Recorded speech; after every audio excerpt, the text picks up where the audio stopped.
Hello दोस्तों, स्वागत है आप सभी का आपके अपने यूट्यूब चैनल मिथुन स्टडी सेंटर में। और मैं मिथुन रॉय। तो दोस्तों, यदि आप लोग क्लास 10th में हो और आप लोग 2023 में क्लास 10th का एग्जाम देने वाले हो फाइनल, तो आपको उससे पहले एक टेस्ट दिया जाता है जिसे हम लोग कहते हैं सेकेंडरी सेंटअप एग्जाम, यानी कि माध्यमिक उत्प्रेषण परीक्षा। ठीक है, उत्प्रेषण परीक्षा यानी कि सेंटअप एग्जाम आप लोग कह सकते हो, जो कि आपका अक्टूबर में जो है ना होने वाला है, यानी कि अक्टूबर आने वाला है। तो आप लोग अक्टूबर में, यानी आपको पता होगा कि 12th का जो एग्जाम है वो 15 अक्टूबर से है। तो 12th का जैसे ही एग्जाम होता है तो आप लोगों का भी एग्जाम ले लिया जाएगा, यानी अक्टूबर में ही होगा।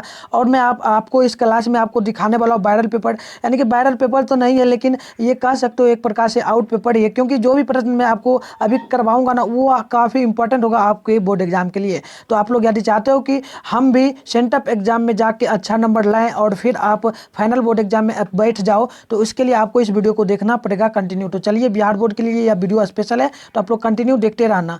तो देखिए, हमारी प्रश्न यहाँ से शुरू होती है, कंटिन्यू एक एक प्रश्न को देखिएगा। और यदि आपको आंसर भी पता हो तो कमेंट्स बॉक्स में बताना, क्योंकि सभी प्रश्न आपके बोर्ड एग्जाम में आएगा। और यदि आप लोग सेंटअप एग्जाम में चाहते हो, यदि आप लोग सेंटअप एग्जाम में चाहते हो कि मैं पास कर जाऊं, तो पास करने के लिए नहीं, मैं आपको 50+ नंबर लाने का गारंटी देता हूं यदि आप लोग इस वीडियो को देखते हो। तो चलिए हम लोग देखते हैं। पहली प्रश्न हमारी बोलती है, काउंट काबूर को विक्टर इमैनुअल ने किस पद पर नियुक्त किया था? तो आपको याद रखना है वो कहते प्रधानमंत्री के पद पर, यानी B C option correct answer होगा। तो अब चलिए, अगली प्रश्न हमसे पूछता है, साम्यवादी शासन का पहला प्रयोग कहाँ हुआ था? तो इसका पहला प्रयोग हुआ था रूस में। तो आपको ए ऑप्शन जो है ना याद करके रखना है। तो अब देखिएगा, अगली प्रश्न हमसे पूछता है, बोल्शेविक क्रांति जो है ना, बोल्शेविक क्रांति कब हुई थी? तो आपको याद रखना है बोल्शेविक क्रांति हुआ था जब ये हुआ था करीब नवंबर 1917 में, यानी आपको बी ऑप्शन याद करके रखना है। तो चलिए, अगली प्रश्न देखिए ध्यानपूर्वक। प्रश्न कहता है, हिंद चीन पहुंचने वाले प्रथम व्यापारी कौन थे? तो आपको याद करके रखना, प्रथम व्यापारी जो था ना यह पुर्तगाली थे। ठीक है, यानी आपको सी ऑप्शन याद करके रखना है। तो अब देखिए, अगली प्रश्न हमसे पूछता है, औद्योगिक क्रांति की शुरुआत कहाँ से हुई है? तो औद्योगिक क्रांति की शुरुआत हुई थी इंग्लैंड से, यानी आपको बी ऑप्शन याद करके रखना है। तो अब देखिए, अगली प्रश्न हमसे यहाँ पर पूछा जाता है। प्रश्न कहता है, द्वितीय महायुद्ध के बाद यूरोप में कौन सी संस्था का आर्थिक दुष्प्रभावों को समाप्त करने के लिए उदय हुआ था? तो आपको याद करके रखना है, ये हुआ था किसके लिए? तो ये हुआ था यूरोप संघीय के लिए, यानी कि आपको डी ऑप्शन याद करके रखना है। तो चलिए, अगली प्रश्न हम लोग देखते हैं। प्रश्न हमसे पूछता है, यहाँ पे प्रश्न पूछता है, पाटलिपुत्र किसके समय में मगध की राजधानी थी? पाटलिपुत्र किसके समय में मगध की राजधानी थी? तो चलिए, ऑप्शन आपका यहाँ पे शो होता है। देखिए, ये पाटलिपुत्र मगध की राजधानी किसके समय में हुआ था? तो आपको याद करके रखना है, ये हुआ था उदयन के समय में। ठीक है, उदयन के समय में, यानी बी ऑप्शन आपको याद करके रखना है। तो अब चलिए, अगली प्रश्न हमसे यहाँ पे पूछता है। प्रश्न कहता है, गिरमिटिया किसे कहा जाता है? गिरमिटिया किसे कहा जाता है? तो गिरमिटिया हम लोग कहते हैं किसे? अनुबंधित मजदूरों को। ठीक है, और ये कहाँ से आते हैं अनुबंधित ये मजदूर? तो ये यूपी और बिहार से आते हैं। तो ये भी आपको याद रखना है। तो चलिए, अगली प्रश्न हमसे यहाँ पे पूछता है, विश्वव्यापी आर्थिक संकट जो है ना किस देश में आरंभ जो ना हुआ था? ठीक है, विश्वव्यापी संकट जो ना किस देश में आरंभ हुआ था? तो आपको याद करके रखना है, ये हुआ था अमेरिका में। तो चलिए, सी ऑप्शन राइट आंसर होगा। तो आपसे पहले आप लोग आगे वीडियो में बढ़ने से पहले आप लोगों से गुजारिश करेंगे कि आप लोग जल्दी से वीडियो को लाइक करके शेयर कर दो। और आप लोगों को सेंटअप एग्जाम में बैटर पेपर चाहिए, तो उसके लिए क्या करना है, नीचे जाइए, व्हाट्सअप ग्रुप का लिंक मिलेगा, उसे आप लोग ज्वाइन जरूर कर रहे हैं, ताकि आपको बोर्ड एग्जाम में काफ़ी बेनिफिट मिलेगा। ठीक है, तो आप लोग जल्दी से ज्वाइन कर लीजिए, ताकि आपको अक्टूबर में जो सेंटअप एग्जाम होगा उसमें भी आपको आउट पेपर मिलेगा, और साथ में फरवरी यानी 2023 में एग्जाम जो होगा आपका फाइनल, उसमें भी आपको मिलेगा। तो आप लोग इतना काम जरूर करना और हमारे चैनल को सब्सक्राइब जरूर करना और ज़्यादा से ज़्यादा अपने दोस्तों में शेयर करना।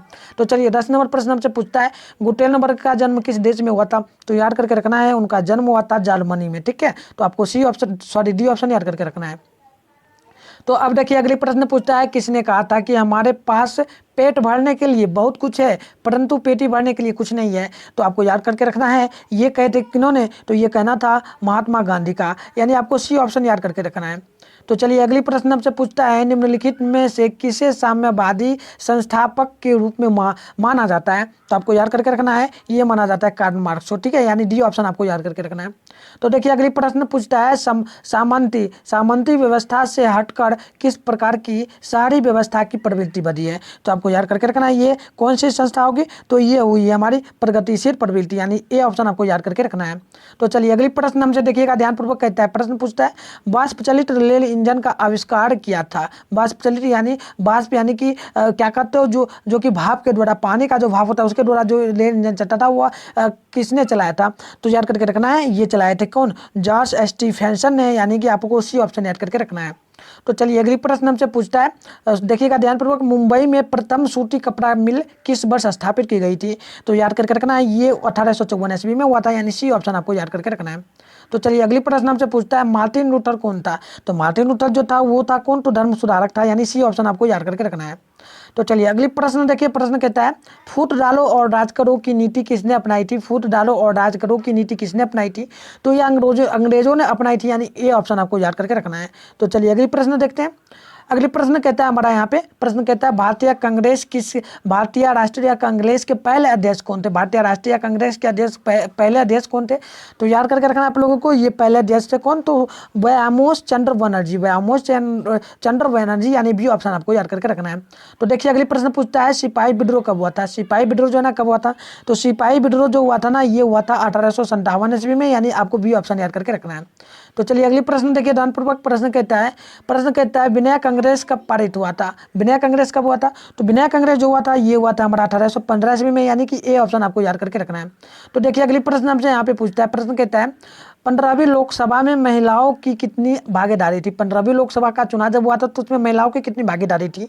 तो टोटल भागीदारी कितनी थी? तो नोट करके रखिएगा, 10.68%, यानी कि आपको ए ऑप्शन याद करके रखना है। तो चलिए अगली प्रश्न देखते हैं हम लोग। प्रश्न कहता है हमारा क्या? तो ध्यानपूर्वक देखिए, प्रश्न देखिएगा ध्यानपूर्वक क्या बोलता है हमें।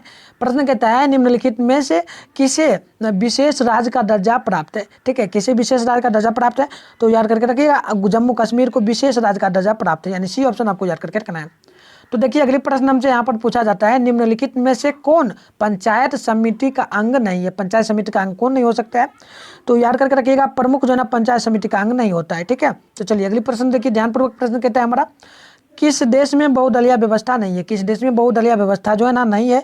तो नोट कर लीजिएगा, ब्रिटेन में बहुदलीय व्यवस्था नहीं है, यानी डी ऑप्शन आपको याद करके रखना है। तो देखिए अगली प्रश्न हमसे यहाँ पर पूछता है 25 नंबर, लोकतंत्र को सर्वोत्तम शासन क्यों कहते हैं? लोकतंत्र को सर्वोत्तम शासन हम लोग क्यों कहते हैं? तो नोट कर लीजिएगा, ये कहते हैं यह जनमत पर आधारित होता है। ठीक है, जनमत पर आधारित होता है, इसलिए हम क्या कहते हैं? लोकतंत्र को कहते हैं सर्वोत्तम शासन। ठीक है, तो आपको यहाँ पे डी ऑप्शन याद करके रखना है। तो चलिए अगली प्रश्न देखिएगा, प्रश्न हमें यह पूछता है, लोकसभा में निर्वाचन हेतु कुल सीटों की संख्या कितनी? यानी लोकसभा में जब चुनाव था तो उसके लिए कितनी सीटें की संख्या है? ठीक है, तो देखिए कितनी सीटों की संख्याएं हैं, तो टोटली यहाँ पर हम बात करें तो टोटली संख्याएं हो जाती है हमारी कितना? तो 545, यानी कि डी ऑप्शन आपको याद करके रखना है। तो देखिए 27 नंबर प्रश्न हमसे पूछता है, भारत में कौन सी दलीय व्यवस्था है? तो याद करके रखिएगा, भारत में बहुदलीय व्यवस्था है, यानी सी ऑप्शन राइट होगा।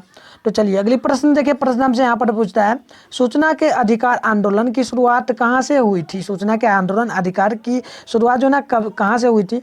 तो नोट कर लीजिएगा, ये हुआ था हमारा राजस्थान से शुरू। ठीक है, तो आपको ए ऑप्शन याद करके रखना है।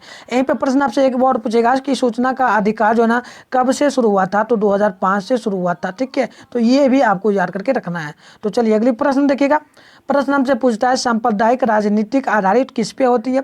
तो ये होती है आधारित धर्म पर, तो आपको याद करके रखना है ए ऑप्शन।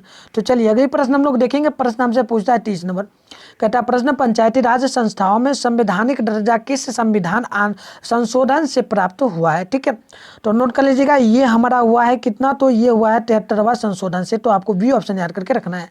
तो चलिए अगली प्रश्न देखिएगा, 31 नंबर प्रश्न हमसे पूछता है, भारत में लोकतंत्र की सफलता में क्या बाधा है? भारत की लोकतंत्र की सफलता में क्या बाधा है? तो देखिए यहाँ पर अशिक्षा भी है, गरीबी है, बेरोजगारी भी, यानी कि आपको डी ऑप्शन याद करके रखना है। ठीक है, तो चलिए अगली प्रश्न हम लोग देखेंगे, प्रश्न देखिएगा, आपको पूछता है, गठबंधन की सरकार बनाने के लिए किस प्रकार की दलीय व्यवस्था की जरूरत पड़ती है? तो नोट कर लीजिएगा, ये हमारा पड़ता है किस प्रकार का? तो ये पड़ता है बहुदलीय, यानी कि आपको जो है ना कितना नंबर ऑप्शन? तो ऑप्शन आपको याद करके रखना है सी नंबर। ठीक है, तो चलिए अगली प्रश्न हम लोग देखते हैं, प्रश्न हमसे यहाँ पर पूछा जाता है, भारतीय जनता पार्टी के प्रथम अध्यक्ष कौन थे? भारतीय जनता पार्टी यानी बीजेपी कह सकते हो आप लोग, बीजेपी के प्रथम अध्यक्ष कौन थे? तो याद करके रखिएगा, इनके अध्यक्ष है अटल बिहारी वाजपेयी जी। ठीक है, तो आपको डी ऑप्शन याद करके रखना है। तो अगली प्रश्न देखिए 34 नंबर हमसे पूछता है, भारत में राष्ट्रीय आपातकाल की घोषणा कब हुई थी? ठीक है, आपातकाल की घोषणा कब हुई थी? भारतीय राष्ट्रीय आपातकाल की घोषणा तो नोट कर लीजिएगा, ये हुई थी 1975 ईस्वी में, यानी आपको बी ऑप्शन याद करके रखना है। तो अगली प्रश्न आप लोग देखिएगा ध्यानपूर्वक, प्रश्न कहता है पंचायती राज व्यवस्था का निम्न स्तर क्या है? निम्न स्तर जो ना क्या है पंचायती राज व्यवस्था का? तो देखिए ये अधिकतर जो जाता है ना, ये ज़्यादा नहीं जाता है, बट यह जाता है हमारा कहाँ, ग्राम पंचायत तक ही रहता है सीमित। तो आपको सी ऑप्शन याद करके रखना है। तो चलिए अगली प्रश्न देखिए, प्रश्न हमसे यहाँ पर पूछा जाता है, भारत में सेवा क्षेत्र को सामान्यतः कितने भागों में बांटा गया है? तो सेवा क्षेत्र को हम बात करें तो टोटल कितने भागों में बांटा गया है सेवा क्षेत्र को? तो ये करीब बांटा गया है टोटल तो 2 भागों में। ठीक है, कितने भागों में? 2 भागों में, यानी आप लोग यहाँ पर ए ऑप्शन लिख सकते हो। ठीक है, तो चलिए अगली प्रश्न हमसे यहाँ पर पूछा जाता है, प्रश्न कहता है बिहार में किसकी प्रधानता है? तो बिहार में जो ना कृषि की प्रधानता है, यानी कि डी ऑप्शन यहाँ पे सही होगा।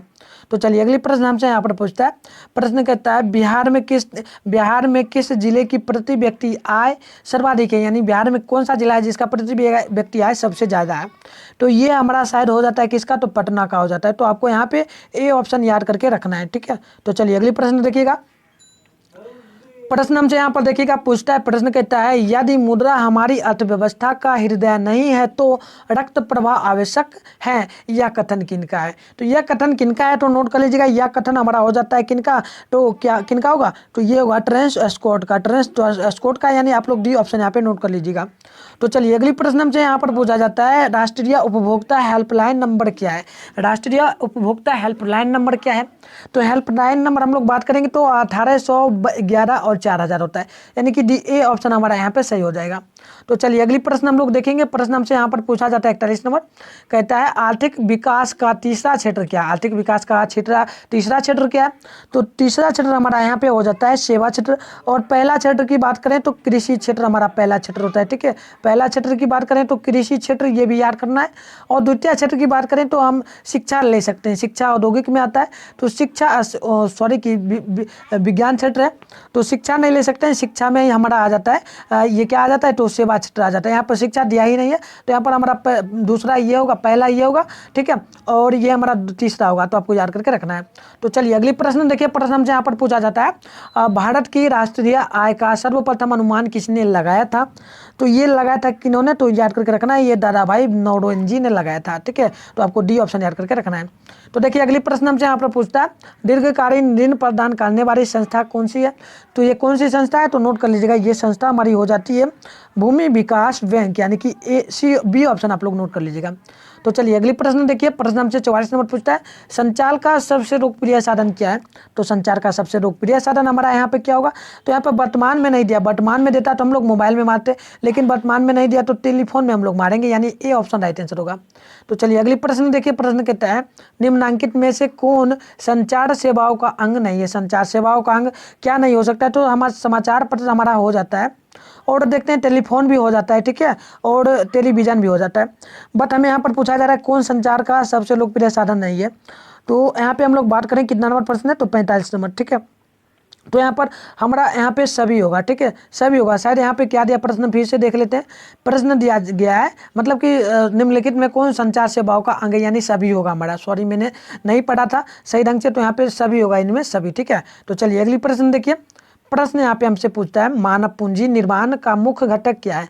मानव पूंजी निर्माण का मुख्य घटक क्या हो सकता है? तो नोट कर लीजिएगा, ये हमारा होता है स्वास्थ्य सेवाएं, आवास, शिक्षा एवं प्रशिक्षण, यानी कि डी ऑप्शन राइट आंसर होगा। तो चलिए अगली प्रश्न देखिए, प्रश्न हमारे हमसे यहाँ पर पूछता है वैश्वीकरण का क्या अर्थ होता है? वैश्वीकरण का अर्थ क्या होता है?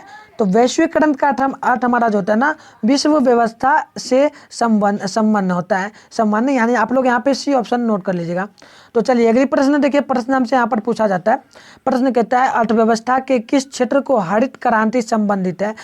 अर्थव्यवस्था के किस क्षेत्र से जो है ना हरित क्रांति संबंधित है? तो नोट कर लीजिएगा, ये हमारा हो जाता है किससे? तो प्राथमिक क्षेत्र से संबंधित हो जाता है। तो चलिए अगली प्रश्न देखिए, प्रश्न हमसे यहाँ पर पूछा जाता है 49 नंबर प्रश्न कहता है निम्नलिखित में से कौन सा संस्थान भारत में मुद्रा जारी करने के लिए अधिकृत है? तो नोट कर लीजिएगा, ये हमारी हो जाती है RBI, यानी कि कहें तो रिजर्व बैंक ऑफ इंडिया, यानी इंग्लिश में कह सकते हैं RBI। ठीक है, तो चलिए अगली प्रश्न देखेंगे हम लोग। प्रश्न हमसे यहाँ पर पूछा जाता है, प्रश्न कहता है निम्नांकित में से कौन हमारे रहन सहन के स्तर को प्रभावित करता है। तो कौन करता है, तो करता है ये हमारा आर्थिक क्या कहता है, प्रति व्यक्ति आय यानी कि इनकम। तो आप लोग सी नंबर ऑप्शन नोट कर लीजिएगा। तो चलिए अगली प्रश्न हमसे यहाँ पर पूछा जाता है, झारखंड के झाड़िया क्षेत्र में मुख्यतः क्या पाया जाता है। झारखंड का जो झाड़िया क्षेत्र है उसमें क्या पाया जाता है, तो उसमें हमारा पाया जाता है कोयला। क्या पाया जाता है, तो कोयला आपको नोट करके रखना है। तो चलिए अगली प्रश्न देखेंगे हम लोग। प्रश्न हमसे यहाँ पर पूछा जाता है, निम्न जीवों में कौन केवल भारत में ही पाया जाता है। भारत में ही कौन सा ऐसा जीव है जो पाया जाता है, तो दो मगरमच्छ जो है ना ये सिर्फ भारत में ही पाया जाता है। तो यहाँ पर हमारा राइट आंसर क्या होगा, तो ए ऑप्शन सही हो जाएगा। ठीक है, मगरमच्छ। ठीक है, तो चलिए अगले प्रश्न हम लोग देखेंगे। अगली प्रश्न देखिएगा, प्रश्न हमसे यहाँ पर पूछा जाता है, सीमेंट उद्योग का प्रमुख कच्चा माल क्या है। सीमेंट उद्योग का प्रमुख कच्चा माल क्या होता है, क्या होता है, तो ये चूना पत्थर हमारा हो जाएगा, यानी यहाँ पे ए ऑप्शन हमारा सही होगा। ठीक है, तो चलिए अगली प्रश्न हम लोग देखेंगे। प्रश्न हमसे यहाँ पर पूछता है, भारत में किस खनिज का अभाव है। भारत में किस प्रकार के खनिज का अभाव है, तो नोट कर लीजिएगा, ये हमारा लैंड खनिज का अभाव बहुत ज़्यादा है। ठीक है, भारत में। तो चलिए अगली प्रश्न देखने हम लोग। प्रश्न हमसे यहाँ पर पूछता है, ठीक है, कांटी ताप या विद्युत परियोजना किस जिला में स्थापित है। तो नोट कर लीजिएगा, ये हमारा मुजफ्फरपुर में स्थापित है, यानी कि सी ऑप्शन राइट आंसर होगा हमारा। अब देखिए प्रश्न हमसे यहाँ पर पूछता है, कोयला क्या है। कोयला क्या है, तो कोयला आपको पता होगा, कोयला हमारा हो जाता है अनवीकरणीय संसाधन, यानी ए ऑप्शन हमारा यहाँ पे बिल्कुल सही होगा। तो चलिए अगली प्रश्न देखिए ध्यानपूर्वक। प्रश्न हमसे पूछता है, भारत में कोयले का सर्व प्रमुख उत्पादक राज्य कौन है। यानी भारत में कोयले सबसे ज़्यादा किस राज्य में होता है, तो ये हमारा होता है झारखंड में, यानी कि यहाँ पे हम लोग बी ऑप्शन को राइट कर लेंगे। ठीक है, तो चलिए अगली प्रश्न हम लोग देखेंगे। प्रश्न देखिएगा, यहाँ पर हमसे पूछा जाता है, भारत का प्रथम लौह इस्पात उत्पादक उद्योग क्या है, कौन सा है। ठीक है, भारत का प्रथम लौह इस्पातक उद्योग कौन सा है। तो यहाँ पे हम लोग नोट क्या करेंगे, तो नोट हम लोग करेंगे यहाँ पे, चलिए आगे देखते हैं। यहाँ पे हम लोग नोट करेंगे टाटा लौह और इस्पात कंपनी, यानी कि TISCO हम लोग कह सकते हैं शॉर्ट फॉर्म में, यानी कि बी ऑप्शन आपको याद करके रखना है। अब देखिएगा प्रश्न हमसे यहाँ पर पूछता है, स्वर्णिम चतुर्भुज संबंधित होता है किससे। तो ये हमारा होता है किससे संबंधित, तो सड़क मार्ग से संबंधित होता है, यानी कि बी ऑप्शन आपको याद करके रखना है। अब देखिए प्रश्न हमसे पूछता है, गंडक परियोजना क्या है। गंडक परियोजना किस पे है, तो ये हमारा बना हुआ है गंडक परियोजना वाल्मीकि नगर में। तो आप लोग बी ऑप्शन यहाँ पे नोट कर लीजिएगा। तो चलिए अगली प्रश्न देखिए हमारा यहाँ पर पूछा जाता है। प्रश्न कहता है, Tata iron and steel company की स्थापना कब हुई थी। तो नोट कर लीजिएगा, इसकी स्थापना हुआ था 1907 ईस्वी में, यानी सी ऑप्शन आपको याद करके रखना है। अब देखिए प्रश्न पूछता है हमसे, कुशेश्वर नाथ स्थान किस जिला में स्थित है। कुशेश्वर स्थान जो है ना ये किस जिला में स्थित है, तो नोट कर लीजिएगा, ये हमारा दरभंगा में स्थित है, यानी कि यहाँ पे डी ऑप्शन राइट आंसर होगा। अब देखिए अगली प्रश्न हमसे यहाँ पर पूछता है, बिहार संपन्न किससे है। बिहार संपन्न किससे है, तो ये कृषि से संपन्न है, यानी कि सी ऑप्शन राइट होगा हमारा। अब देखिए यहाँ पर प्रश्न पूछता है, किस राज्य में वनों का सबसे अधिक विस्तार है। किस राज्य में वनों का सबसे अधिक विस्तार है, तो ये हमारा मध्य प्रदेश में होगा। आई मीन हमें ये ऑप्शन यहाँ पे सही करेंगे। तो अब देखिएगा प्रश्न हमसे यहाँ पर पूछता है, मेट्रो रेल सेवा उपलब्ध कहाँ पर है। तो चलिए उपलब्ध कहाँ पे है, तो वो देख लेते हैं। तो ये हमारा उपलब्ध हो जाता है दिल्ली में। मेट्रो सेवा जो है ना अभी दिल्ली में ही फिलहाल उपलब्ध है, लेकिन आगे चलकर जो है ना ये लखनऊ में और पटना में भी आएगा, बट अभी दिल्ली में ही सिर्फ चल रहा है मेट्रो सेवा, यानी कि यहाँ पे बी ऑप्शन आपको याद करके रखना है। तो अगली प्रश्न देखिएगा, प्रश्न पूछता है, हीराकुंड बांध जो है ना यह किस राज्य में है। ठीक है, हीराकुंड बांध, तो ये हमारा किस राज्य में है, तो ये ओडिशा राज्य में है। आई मीन डी ऑप्शन आपको याद करके रखना है। अब देखिएगा प्रश्न पूछता है, सुंदरवन कहाँ है। सुंदरवन जो है ना किस राज्य में है, तो ये हमारा हो जाता है कहाँ, तो पश्चिम बंगाल में। यहाँ पे आपको बी ऑप्शन याद करके हमेशा रखना होगा। तो चलिए अगली प्रश्न देखिए। प्रश्न हमसे यहाँ पर पूछा जाता है, एल्युमिनियम बनाने में किस खनिज का उपयोग होता है। एल्युमिनियम बनाने के लिए जो है ना किस खनिज का उपयोग हम लोग करते हैं, तो हम लोग करते हैं इसे बॉक्साइट का उपयोग, यानी कि बी ऑप्शन यहाँ पे राइट आंसर होगा हमारा। तो चलिए अगली प्रश्न देखिए, यहाँ पे प्रश्न पूछता है, निम्न में से, ठीक है, प्रश्न यहाँ पर कहा जाता है, निम्न में से कौन अधात्विक खनिज कौन यहाँ पे होगा। तो अधात्विक खनिज हमारा यहाँ पे अभ्रक होगा, यानी कि आपको सी ऑप्शन याद करके रखना है। तो अब देखिए प्रश्न हमसे यहाँ पर पूछता है निम्न में से सबसे अधिक कठोर खनिज कौन है। इनमें से सबसे अधिक कठोर खनिज क्या हो सकता है। तो अधिक कठोर जो होगा ना ये हमारा हीरा होता है। तो आपको सी ऑप्शन यहाँ पे राइट करके नोट करके रखना है। तो चलिए अगली प्रश्न देखिए, यहाँ पे प्रश्न हमसे क्या पूछता है। प्रश्न पूछता है रबड़ की खेती भारत में किस राज्य में की जाती है। तो ये की जाती है किस में, तो नोट कर लीजिएगा केरल में की जाती है, यानी ए ऑप्शन राइट आंसर हमारा होगा। अब देखिए यहाँ पर प्रश्न हमसे पूछा जाता है कान्हा राष्ट्रीय उद्यान कहाँ स्थित है। ठीक है, कान्हा राष्ट्रीय उद्योग जो है ना यह कहाँ स्थित है। तो ये हमारा स्थित कहाँ होता है, तो ये मध्य प्रदेश में होता है। तो सी ऑप्शन आपको याद करके रखना है। तो अब देखिएगा प्रश्न हमसे यहाँ पर क्या पूछा जाता है। प्रश्न पूछा जाता है निम्न में से किसका उपयोग ताप शक्ति संयंत्रों में तापीय विद्युत का उत्पादन करने के लिए किया जाता है। किसका उपयोग किया जाता है, तो नोट कर लीजिएगा ये कोयला का भी उपयोग होता है, पेट्रोलियम का भी होता है, प्राकृतिक गैस का भी होता है, यानी कि हम लोग यहाँ पे डी ऑप्शन राइट करेंगे। तो चलिए अगली प्रश्न को हम लोग देखेंगे। प्रश्न हमसे पूछता है इनमें कौन प्राकृतिक आपदा नहीं है। प्राकृतिक आपदा क्या नहीं है, तो प्राकृतिक आपदा आतंकवाद हमारा यहाँ पे नहीं होगा। तो आपको सी ऑप्शन याद करके रखना है। अब देखिए प्रश्न हमसे पूछता है बाढ़ क्या है। तो बाढ़ आपको पता होगा, बाढ़ जो हमारा हो जाता है ये क्या होगा, तो ये हमारा होगा मानव प्राकृतिक आपदा होता है बाढ़। ठीक है, और बाढ़ कहाँ आता है, बाढ़ जो है ना ये मतलब कि बहुत खतरनाक आपदा होता है। तो आपको याद करके रखना है प्राकृतिक आपदा। ठीक है, तो चलिए अगले प्रश्न यहाँ पर पूछा जाता है शाख किस प्रकार की आपदा है। शाख किस प्रकार की आपदा है, तो शाख हमारा जो है ना यह प्राकृतिक आपदा ही हमारा होगा। तो चलिए अगली प्रश्न को हम लोग देखते हैं। प्रश्न हमसे पूछता है पर्यावरण संरक्षण हेतु पहला विश्व शिखर सम्मेलन कहाँ हुआ था। तो नोट कर लीजिएगा ये हमारा स्टॉकहोम में हुआ था। तो आपको ए ऑप्शन राइट करके रखना है। अब हमसे प्रश्न यहाँ पर एक और पूछा जाता है भूस्खलन क्या है। भूस्खलन क्या है, ठीक है, तो देखिए भूस्खलन हमारा जो होता है ना ये प्राकृतिक आपदा होता है, यानी ये ऑप्शन आपको याद करके रखना है। तो चलिए अगले प्रश्न को हम लोग देखेंगे। देखिए अगली प्रश्न हमसे यहाँ पर पूछा जाता है पृथ्वी की सतह पर सर्वप्रथम पहुंचने वाली भूकंप की तरंग कौन सी होती है।